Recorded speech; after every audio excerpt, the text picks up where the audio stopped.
Okay, I think we're recording. We are recording. Hi, I understand that your name is Kendra.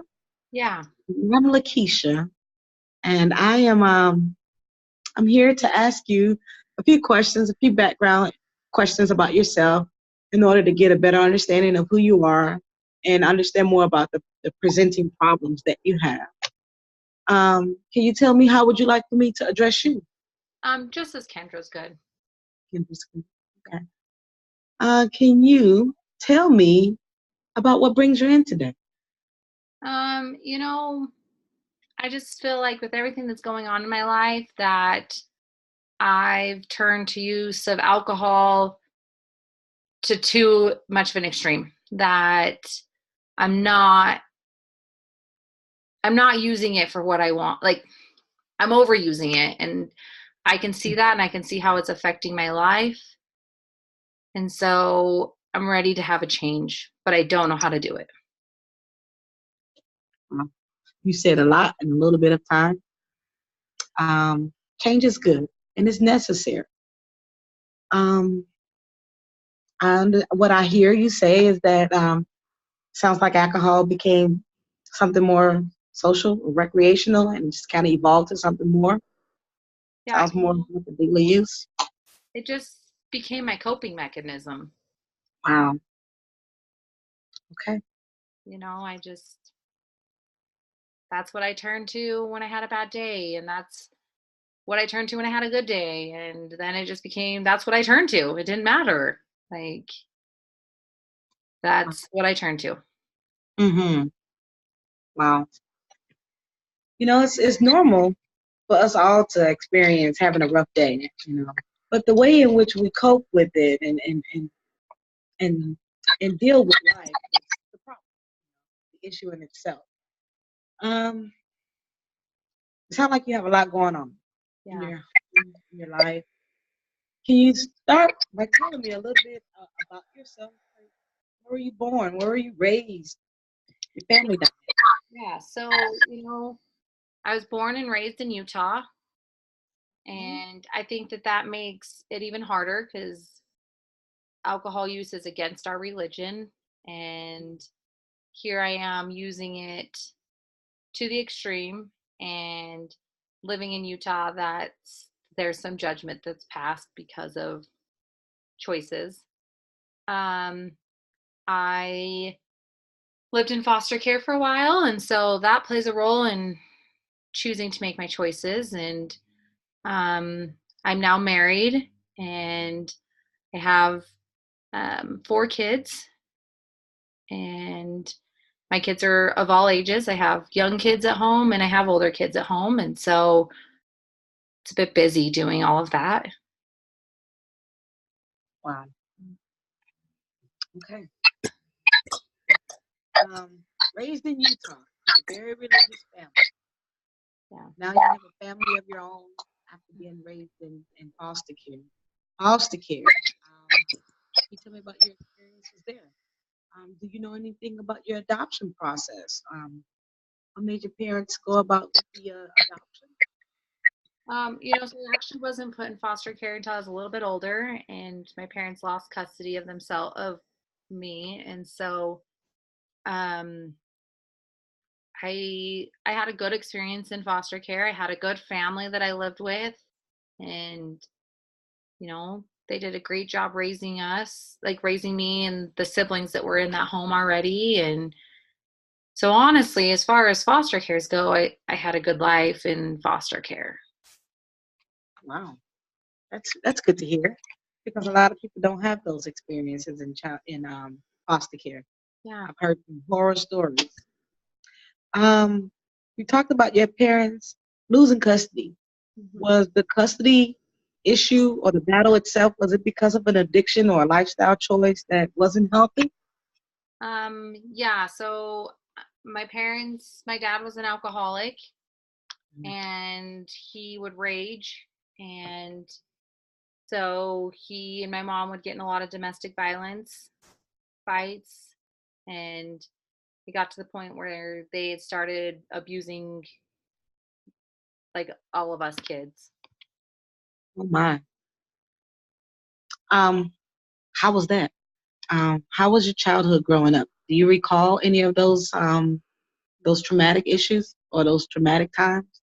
Yeah, because I was a little bit older. I was in about sixth grade when I was taken out and put into foster care. And so um, I remember always just being in fear of Mm, having to be perfect because if I wasn't perfect, then there was consequences for not being perfect. mm.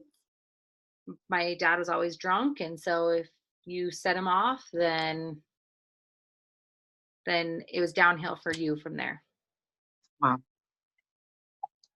that's tough. That's a lot to live up to. Mhm. Who can be perfect? What does that look like? And that's definitely a lot of pressure for anyone, especially as a child. Mhm. Um, was there anyone else in your family, immediate family or extended family, or even your foster family that struggled with addiction or drug abuse or alcohol abuse? No, just my biological dad. Yeah. Wow. How did your mom cope with things? Um, did she ever eventually come out of the marriage? How was her relationship with you? No, even to the point that I know of now, being older, she's still with him. Yeah. And so um she just learned the same thing, that we all just knew we had to be perfect, and that if we were perfect, then we wouldn't, rile the bear type thing. And so it was a lot of everything just has to be calm, and no riling anybody up. And me and my mom didn't have a very good relationship because I struggled that she didn't stand up for me, and Mm. that she would allow these things, and that she chose to continue to stay. So we never had a close relationship growing up. Oh my. Now that is really tough. As young women, we always want that close relationship, that close bond with anyone else. No one else really matters as much as mom. And so I know how much of a damaging effect that can be. Um, so with it sounds like you have some resentment with your mom because of her choice to stay. But do you see or feel in any kind of way that your lifestyle choices are similar to hers? Um, not too much. Like I feel like I'm in a really good marriage. My husband is super supportive. Um, my kids are great kids, and you know, I feel if anything, I'm the one that causes the problems. So, Well, that was my next question. How has your family or your parents' relationship or lack thereof have affected, the relationship that you have now with your husband and your children? But it sounds like you guys are a mutual, happy, healthy family, which yeah, is great. for the most part we are. And I kind of feel that it's just that I usually will, I'll drink in secret or things like that, just so that, you know, I don't want my kids to know that this is what I'm doing. And like, you know, it's not what I want for them. So I don't want them to see it. So, Wow. Um, your father, although he had some issues, in any girl's life, the father is very a heroic person in their life. How was the relationship with you and your father? Was it affected by the alcohol use? yes, 100%. I felt like I was fearful of my father. I did everything I could to not be home, and it just wasn't worth it to be there because I never knew what would set him off. So we didn't have a good relationship for the fact that I just didn't want a relationship. It was better to not have it than to be in that fear. Wow. Wow. That's definitely scary as an adult, but definitely as a child to be so timid and passive um, in the presence of your father because of the fear of, his outlash. Oh my.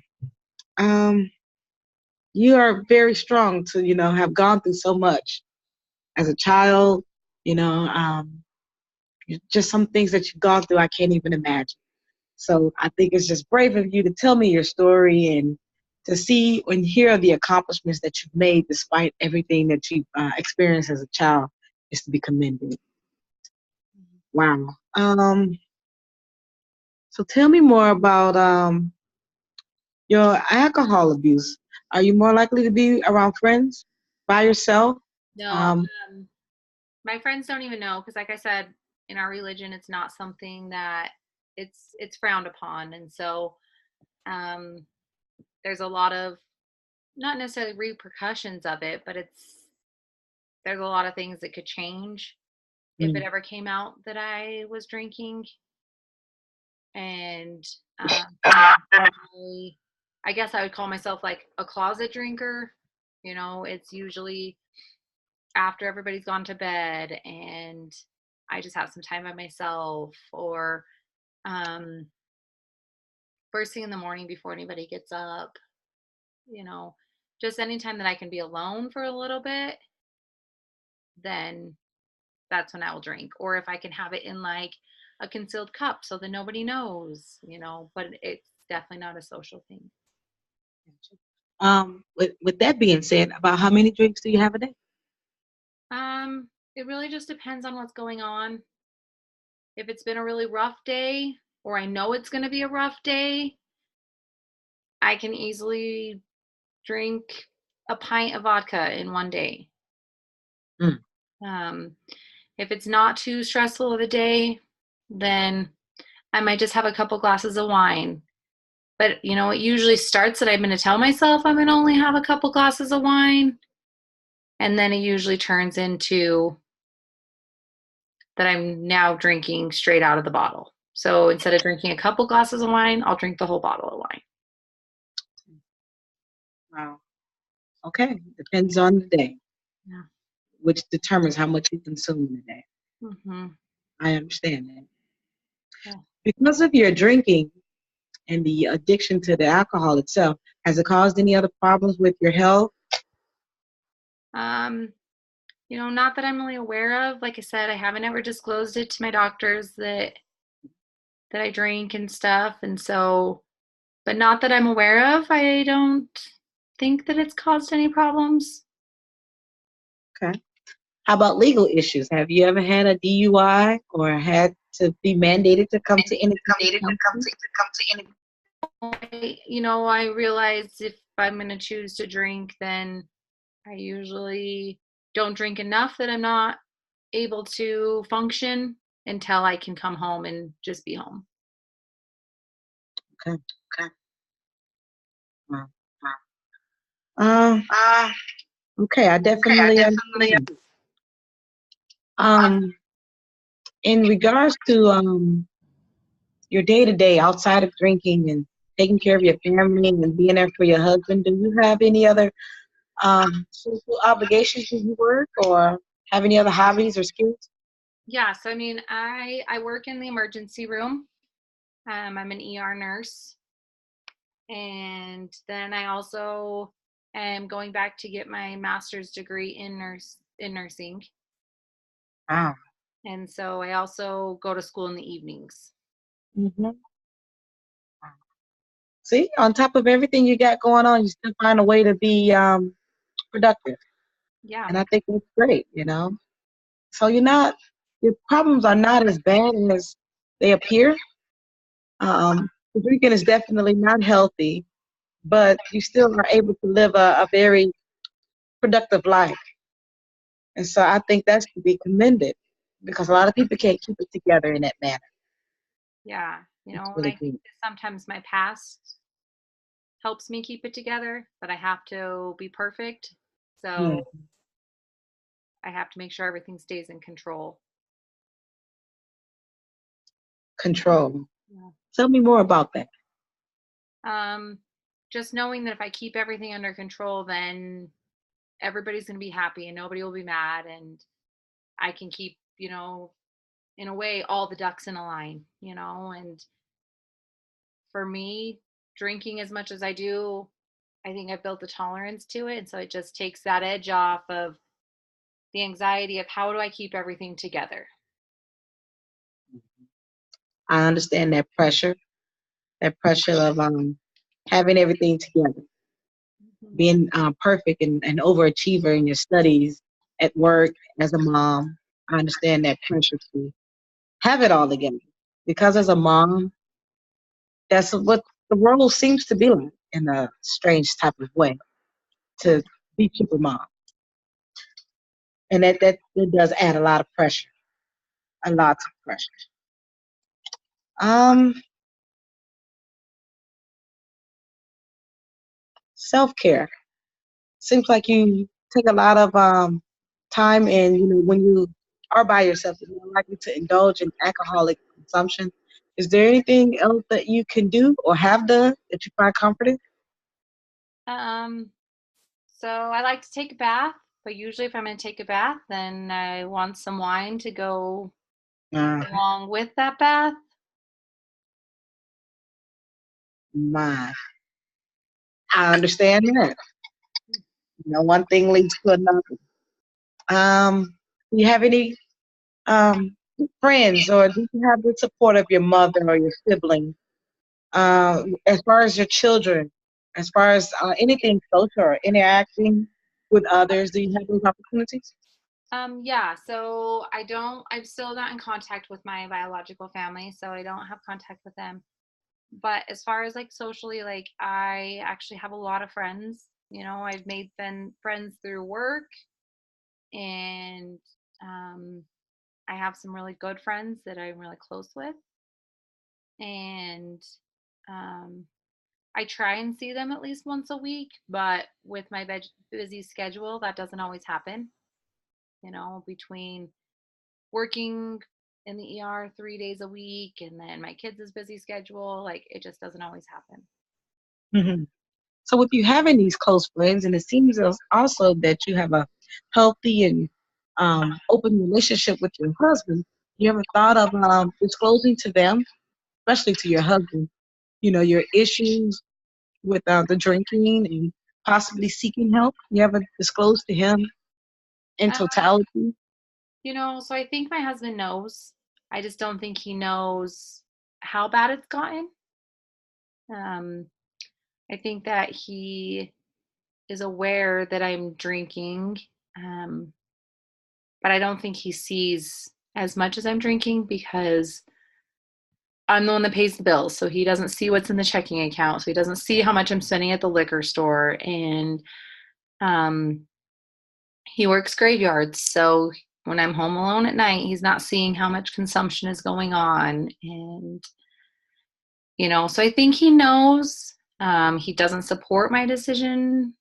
He sees why I do it, but he doesn't, comes back to our personal choices of where we stand in our religion.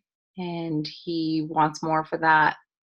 But I think that he knows that I'm doing it. Like there's no doubt of that. Wow. But do you see how it's so disclosed or so kept private and kept under the rug that your husband doesn't even see any issues as far as problems with you juggling money or still being able to work? And so sometimes those symptoms or those consequences are not always obvious. So it makes it even harder to diagnose or seek out the help because you don't make the connection that, oh, I'm drinking or I'm I doing drugs, but it doesn't affect me because I'm still able to manage everything. Yeah, and I So it think can give you a that's part of false the sense of problem. hope. Yeah, I think that's part of the problem is that like, it's not this negative thing in my life. Like it's not causing Hmm. severe problems that I am doing it. There's no like, well, if you continue to do this happens or every time I do it this happens. Like there's really no consequence for it. It's more just that I know that this isn't where I want to be and I don't like the path it's coming on. And, I see how it affects mine and my husband's marriage as far as where we stand in our religion and stuff like that. So I see that concept more than any type of repercussion for what I'm doing. Mhm. It doesn't affect us financially or anything like that, Mhm. that I do it. That's so scary. So scary because it's the truth. You feel able to have everything to the maximum without the consequences. And so it gives you a false sense of hope that it's okay, it's justifiable. I'm all right. I have it under control. But Yeah. yet it's not a healthy addiction or a healthy activity at all. But yet you don't have any consequences with the behavior itself. Yeah. Oh, now that's tough Yeah. because it sends this false message in a way. Yeah. My goodness. So where do we go from here? What is it that you would like to see from meeting with me? Um, what will be any goals or objectives that you would like to work on? I really would like to work on finding some new coping skills. And, I notice that that's when I go to it the most, is when I don't know how else to cope with what's going on in life. And so I think learning some new coping skills and, maybe getting a support system that, you know, not necessarily might have to know, but that can know where I'm at as far as that I might need to reach out for help. Hmm, that's good. And that's why I asked you that question, just to see in your mind what it is that you want. What is it that you think you need? And although, like we were just saying, that the problem itself doesn't produce any consequences, but yet you know that you need the help. I think that is just admirable that you make that connection. Because again, a lot of people won't make that connection. They don't see anything wrong with it because there is no consequences. So I'm glad that you see that there's room for improvement, that there's things that you can do differently, and there's an alternative way of living. There's an alternative way of coping. And over the next few weeks, I want to take the opportunity to really prioritize your needs and your goals, your objectives to get to the ultimate goal that you'd like to be at. And I really do think that I can help you as much as you would allow me to. Looking forward to the times that we will be together because I really believe that you can make better decisions and be at peace with how you feel and be at peace with your decision because you're definitely on the right track by even starting here with me. Um, let's do that as a homework assignment in some strange way. If you can jot down maybe one or two ideas as far as goals, objectives, prioritizing, um, just categorizing. Like you were talking about the coping skills, the support system, just numerically um, writing them down as far as what's more of a priority to you. And we can work on those things one at a time. Yeah, I like that idea. Yeah. Don't want to give you too much things to work on, but yet I want to give you enough of homework to keep you focused. Yeah, I like that idea. I can do that. Yeah. Listen, I just really appreciate your bravery and the time that you took to come in and talk with me today. I feel better about the situation because I believe that you do as well. And Yeah. together we can get to the ultimate goal. Yeah, I like that idea. Thank you for your time. Yeah, thank you. All right. Okay. Um, no, good job. I think you did a great job relating to me and being able to reflect my feelings in a way that I might not have thought about them, to where I was like, yeah, that is how I'm feeling. You're right. Um, and at one point there was something that you said and you put it in a different word and I was like, that's it. That's exactly how I feel. Yes, and so you did a great job with doing that. And, I like that you asked me, what are my goals as far as being in counseling? Because that's something that I missed. I didn't Mm-hmm. think of to ask you. And I think that that really helps us as a client to know, well, what is it that I want in therapy? Right. Gives a focus. Yeah. And I mean, that will help you too in writing your notes, because then it's going to tell you what you want their goals to be, because they said what they want their goals to be rather than you choosing my goals for me. So I really liked that. I think that was a great job. Um, I think that you did a good job at you're opening my conversation up and it felt natural.